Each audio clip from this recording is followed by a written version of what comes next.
Programa Linha do Tempo. Um oferecimento Dickmann Facilities. Compromisso é responsabilidade.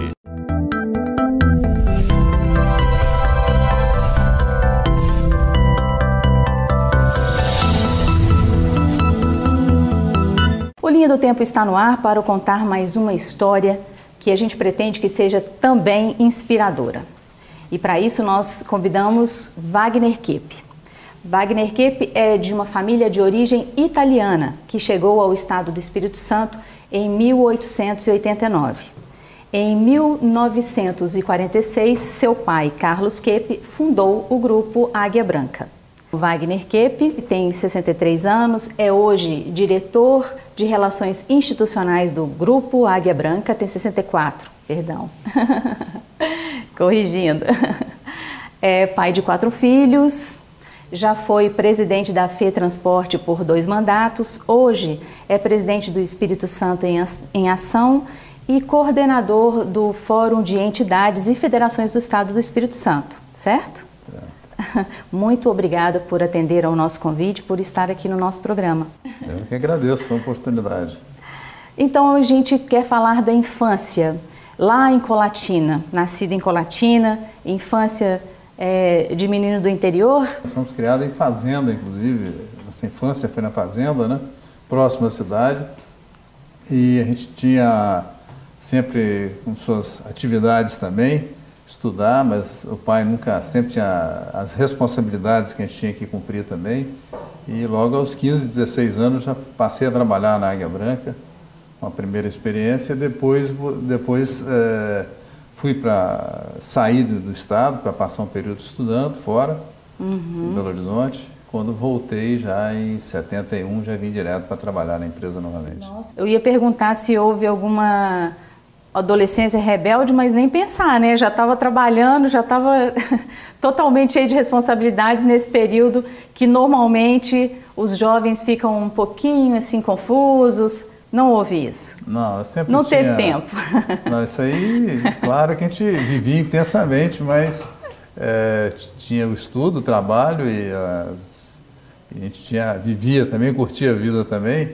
Mas para mim já era muito claro o que eu queria, que era trabalhar na empresa, então isso foquei já nisso e conseguia cumprir todas as tarefas, né? A de um jovem que vivia a vida, que estudava e que trabalhava. Vocês eram muitos irmãos? São quantos irmãos?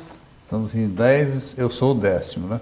O mais novo, o caçula. Isso. Nossa, então como é que foi essa juventude ao lado de tantos irmãos? Então, isso aí já é berço, é exemplo, você está vendo o que os outros estavam fazendo.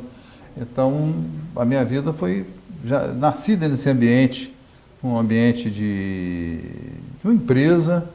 A empresa já estava se formando naquela época, era um ambiente de trabalho, todo mundo com muitas atividades, a família já funcionava assim. Então, não tinha, eu já estava ali dentro já. A ordem natural das coisas, A ordem natural, né? Foi o curso. E por falar em curso, ciências contábeis, também foi a ordem natural das coisas? Era uma coisa que você queria ou encaixou dentro dos negócios? Não, naquele momento eu estava muito focado na parte administrativa da empresa, na parte interna, quando eu fiz o vestibular. Mas logo depois eu foquei mais, voltei a atuar mais na parte de administração do grupo, e onde eu fiz minha carreira, né, ao longo do tempo, fazendo várias mudanças nesse período, e a empresa crescia num ritmo muito forte, precisava as oportunidades surgiam, independente de você estar preparado, né? Eu costumava perguntar assim, você aceita ir para tal lugar? Eu falava, aceito, então é agora. A mala já estava dentro do carro, sempre disposto a mudar. E mudei várias vezes, nunca tive dificuldade para desafio. Então, as oportunidades se apresentavam e eu abraçava no mesmo instante e tinha que correr atrás para dar conta.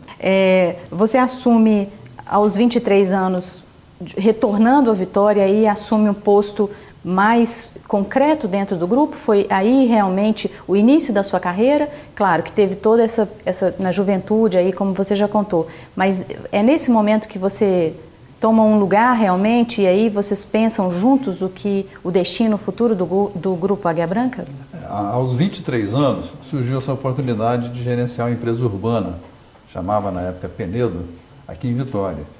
Então foi o primeiro desafio em cargo gerencial. E isso durou um ano, até que fui convidado aos 24 anos, muito novo, mas surgiu uma oportunidade para dirigir a empresa na Bahia. Eu aceitei o desafio com toda a dificuldade que você tinha de comunicação, uma empresa nova, começando, mas foi talvez aí minha grande experiência, foi minha grande oportunidade, foi esse projeto aí novo da empresa, onde houve uma expansão muito grande na Bahia, e foi um grande aprendizado e grandes realizações também. Você chegou a morar na Bahia por mais de 15 anos, né? 13 em Itabuna e 5 em Salvador. Nossa. Foi 18 anos. Como é que foi essa experiência lá? O período de 70 foi um período interessante, porque ele foi o milagre brasileiro. Foi o período que a BR-101 foi aberta, foi construída. E a região também da Bahia desenvolvia muito. Salvador com polo petroquímico, a região do cacau com preço, essa atividade lá muito forte na época. E a empresa crescia num ritmo muito acelerado. Então, você passava perto, já estava procurando saber quem é que estava pronto, para poder, independente de estar pronto, você precisava de pessoas para espalhar e para estar gerenciando a empresa em vários pontos, né? Então, acho que nessa oportunidade aí que a gente teve e que a empresa cresceu muito. Na década de 70, a empresa sai de uma empresa de 40 veículos e chega no final da década, até 85, de 70 até 85, passa a ter uma empresa aí de aproximadamente 800 ônibus. Nossa. Então foi um crescimento vertiginoso com a questão do milagre brasileiro. As oportunidades se apresentaram, né, para o grupo e nós soubemos aproveitar. Tivemos organização, competência gerencial para isso.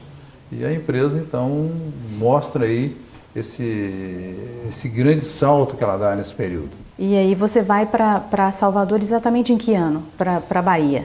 Em 88, a empresa precisava de ter uma relação já institucional maior em Salvador, porque os negócios tinham aumentado muito, precisava de uma presença em Salvador.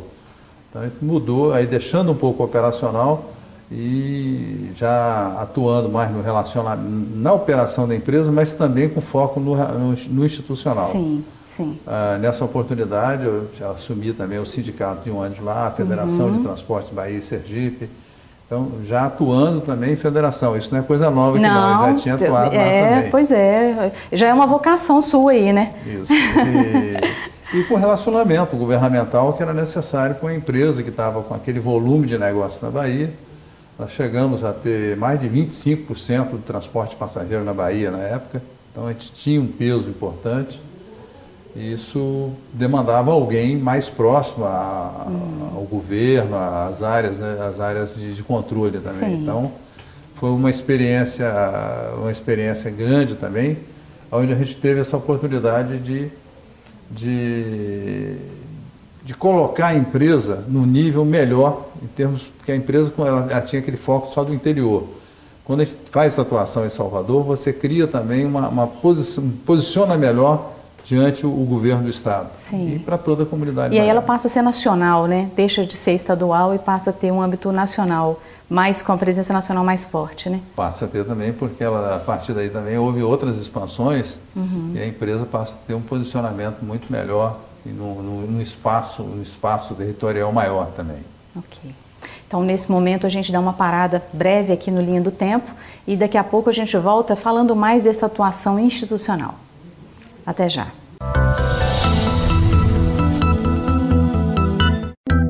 Programa Linha do Tempo. Um oferecimento Dicma Facilities. Compromisso é responsabilidade.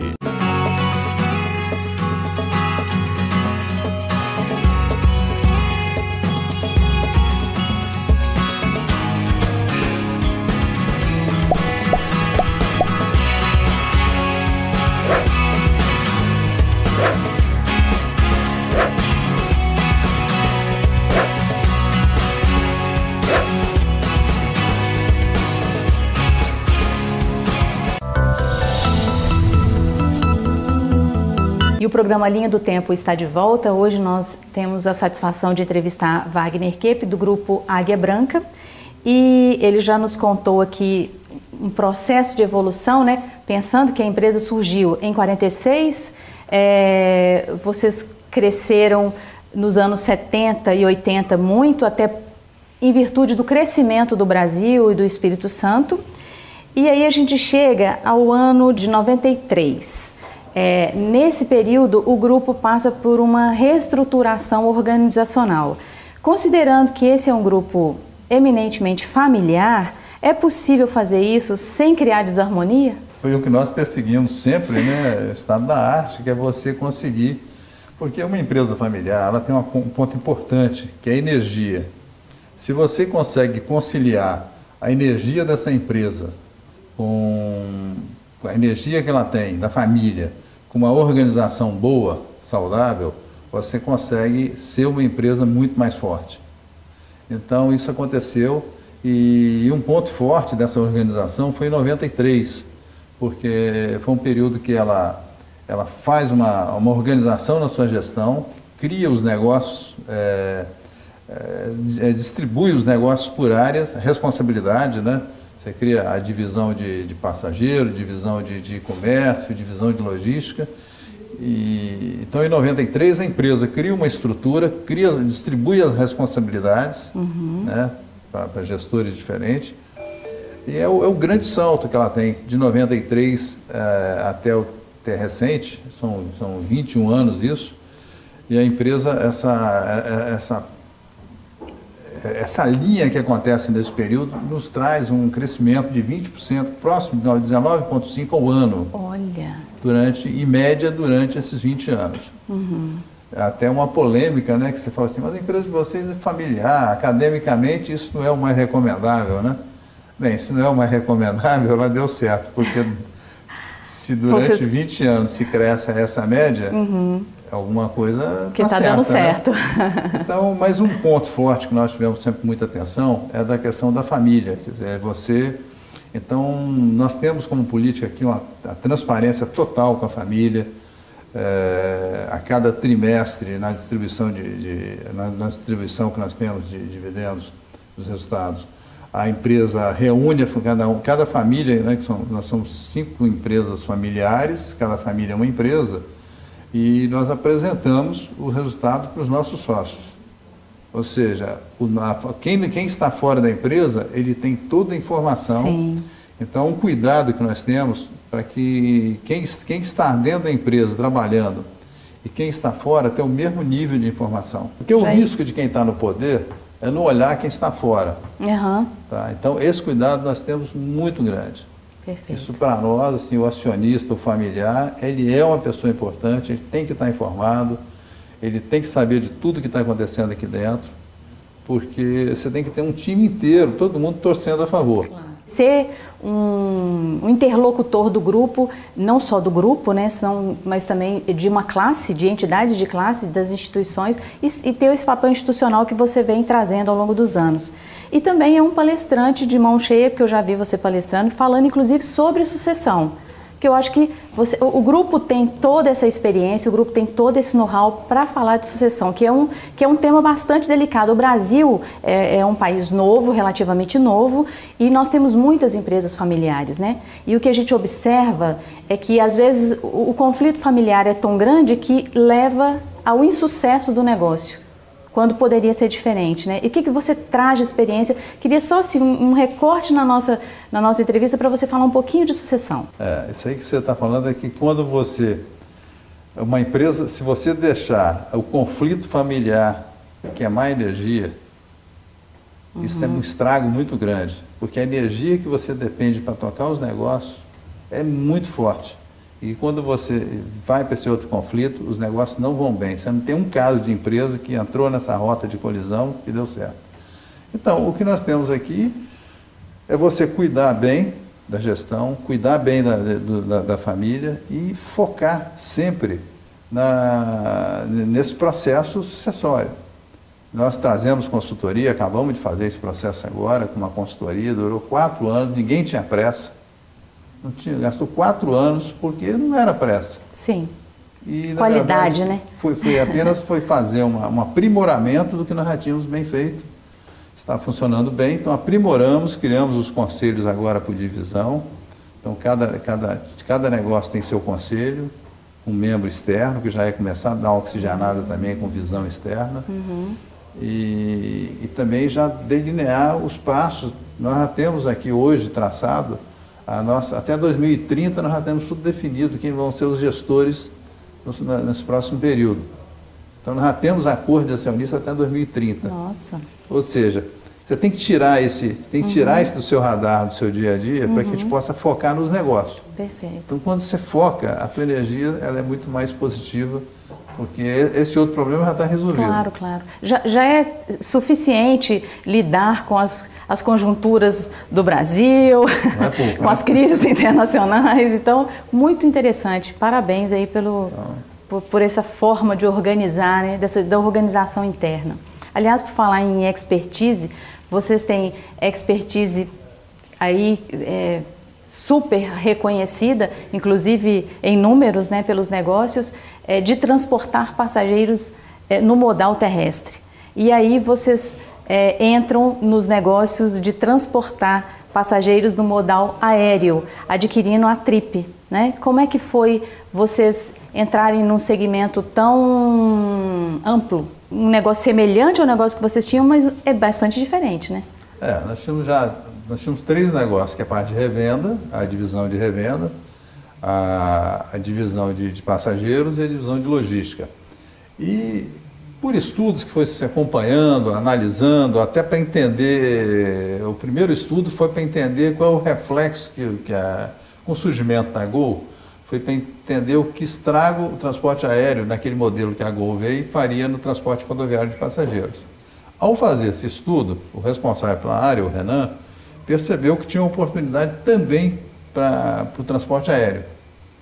E depois de 2 anos trazendo para o conselho, discutindo, melhorando, aperfeiçoando, chegou-se que o melhor modelo era comprar, para se associarmos a uma empresa que já existia. Que no caso foi a Trip.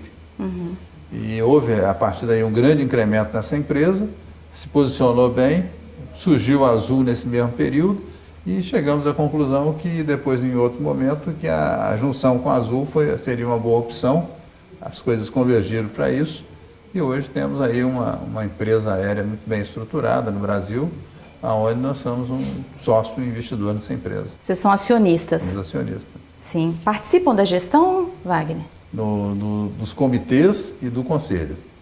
Sim. Tem um assento no conselho, 2 representantes no conselho e também nos comitês de gestão da empresa, temos diretores nossos que participam também. Como é que vocês veem a evolução desses 2 negócios, né? Do transporte de passageiro terrestre houve realmente uma migração que o Renan colocou aí quando levou esse assunto para o conselho, dos passageiros terrestres para o aéreo? Isso modificou a forma de pensar o negócio do transporte terrestre para vocês?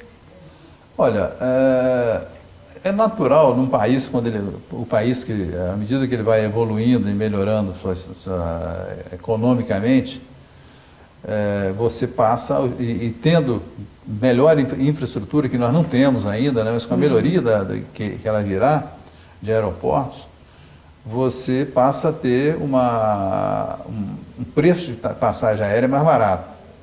Com isso, prejudica as linhas de longo curso. No futuro, que você vai ter linhas de 500 km, 800 km, mais do que isso tem que ser pelo aéreo. Mesmo assim, hoje nós temos ainda um problema, porque nossas rodovias ainda são precárias, são rodovias pista simples. Então, eu acho que na evolução de rodovias você tem também, ou seja, o mercado vai ser bem definido. O que é do ônibus é um mercado de médio curso e o longo curso vai ser o mercado de avião. Isso aí as coisas vão se definir, vai se cristalizar por aí, ou seja, tem muito mais para o aéreo crescer e para o rodoviário de longo curso estabilizar. Atender até melhor o de curso médio, né? Isso. Curso médio, interessante. Então, vamos dar uma parada e aí vamos voltar falando da questão desse papel institucional que você tem aí e foi desenvolvendo ao longo da sua carreira. Você continue aí com a gente. Até já.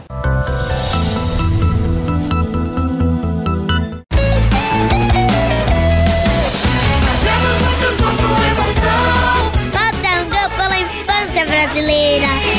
Aqui nos ajudamos como irmãos, no final todo o planeta é mundial. Cantamos muito junto com emoção, no futebol da caridade é assim.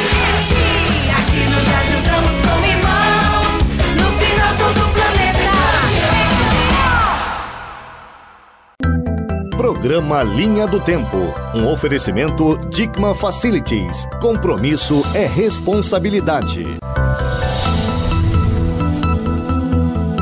Estamos de volta, conversando com Wagner Kepp, que já nos contou sobre esse início do trabalho institucional que começou lá na Bahia, sendo presidente do Sindicato das Empresas de Transporte. Foi lá que tudo começou, né? Isso. E aí, em 2013, para o triênio 2013-2016, você é eleito presidente do Espírito Santo em Ação. Quando chegou no Espírito Santo em Ação, quais os objetivos que você tinha em mente? É a linha do Espírito Santo em Ação. O que é? É o desenvolvimento sustentável do Estado. Qual é a diferença, né, de você, quando você atua numa instituição hoje? O que você tem? E é muito interessante hoje, não só, hoje as federações são assim também, nós estamos num momento hoje que o Espírito Santo muda muito, ele é diferente dos outros estados. Você tem aqui hoje as federações trabalhando em união, todo mundo colaborando, e o Espírito Santo em Ação é uma entidade que as federações têm um trabalho no seu setor, verticalizada. Uhum. Você tem as federações, a confederação, federação e os sindicatos focados no seu setor de atividade. Perfeito. O Espírito Santo em Ação ele é um corte horizontal, perfeito, onde ele atua em várias, conciliando todas as atividades em prol do desenvolvimento do Estado. E aí muita gente questiona, né? Por que se dedicam tanto tempo a uma causa dessa? É muito simples. É que se o Estado desenvolve, nosso negócio desenvolve. Claro.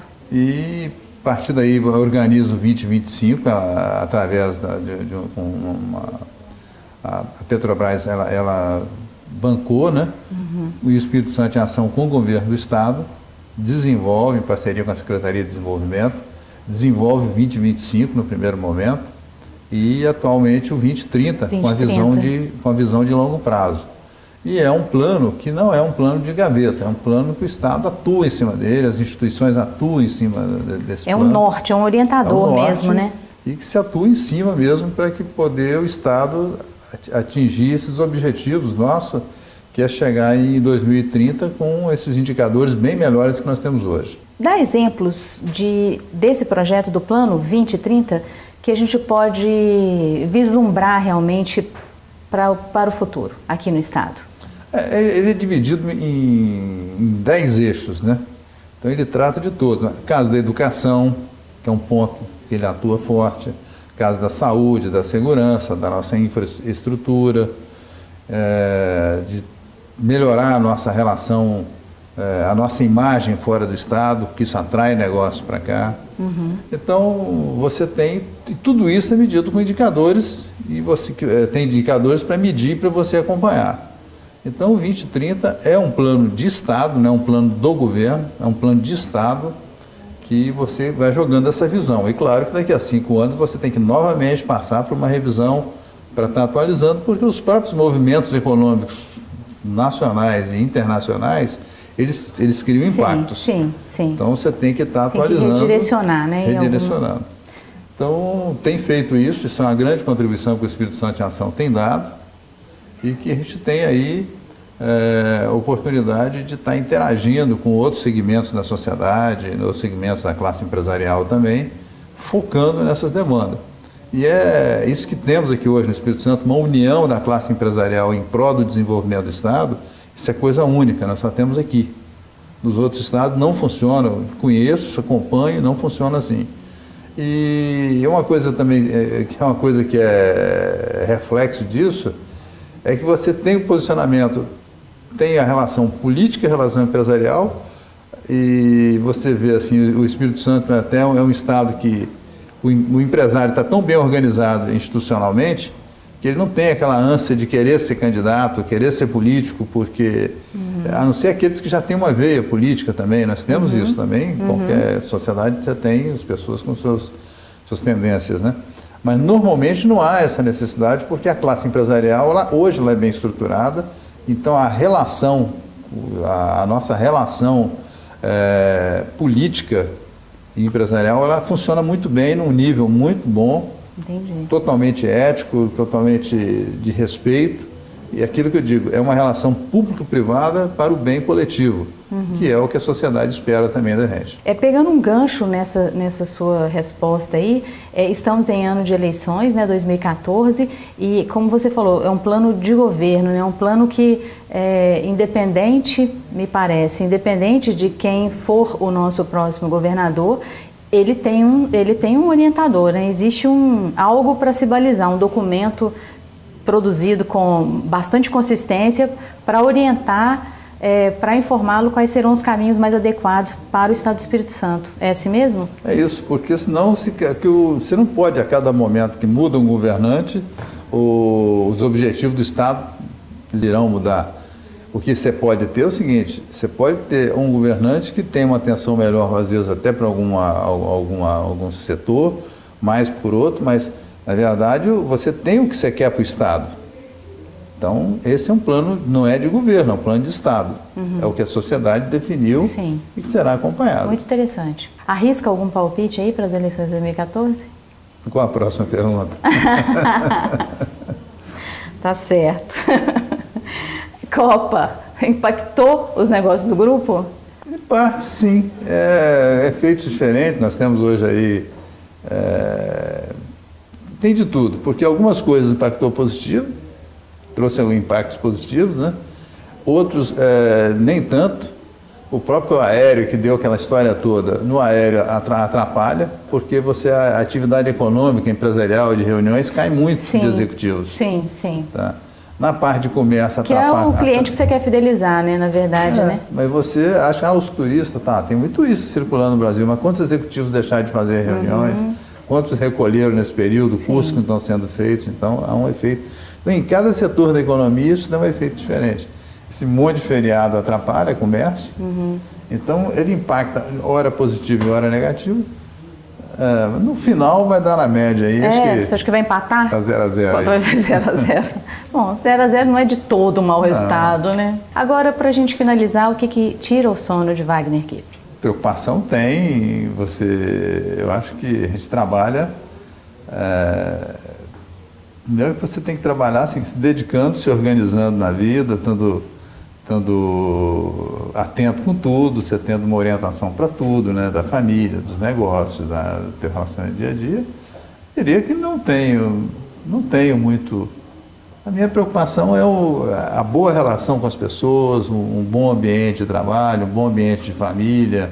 Se isso está tudo em paz, o resto não me tira sono, não. O resto Passou dessa fase do tirar sono, né? A maturidade chega a esse ponto, assim, que Perfeito. Se você escreveu uma história até agora, certeza que daqui para frente você não vai ter, não é agora que você vai ter... Deslizar, né? Deslizar. A gente tem uma máxima aqui na empresa que você tem que respeitar o cliente, você tem que respeitar as leis, a legislação, você tem que respeitar os teus empregados e você tem que respeitar teu próprio nome, né? Se você se ampara em cima disso, você está construindo um mundo de tranquilidade para poder viver em paz. Muito bom. Parabéns. Que continue crescendo o grupo que é tão representativo, tão forte para o Estado do Espírito Santo. E a gente fala aqui que o programa tem o objetivo de inspirar. Eu saio daqui com valor agregado, com conhecimento agregado e agradeço mais uma vez a sua participação, viu?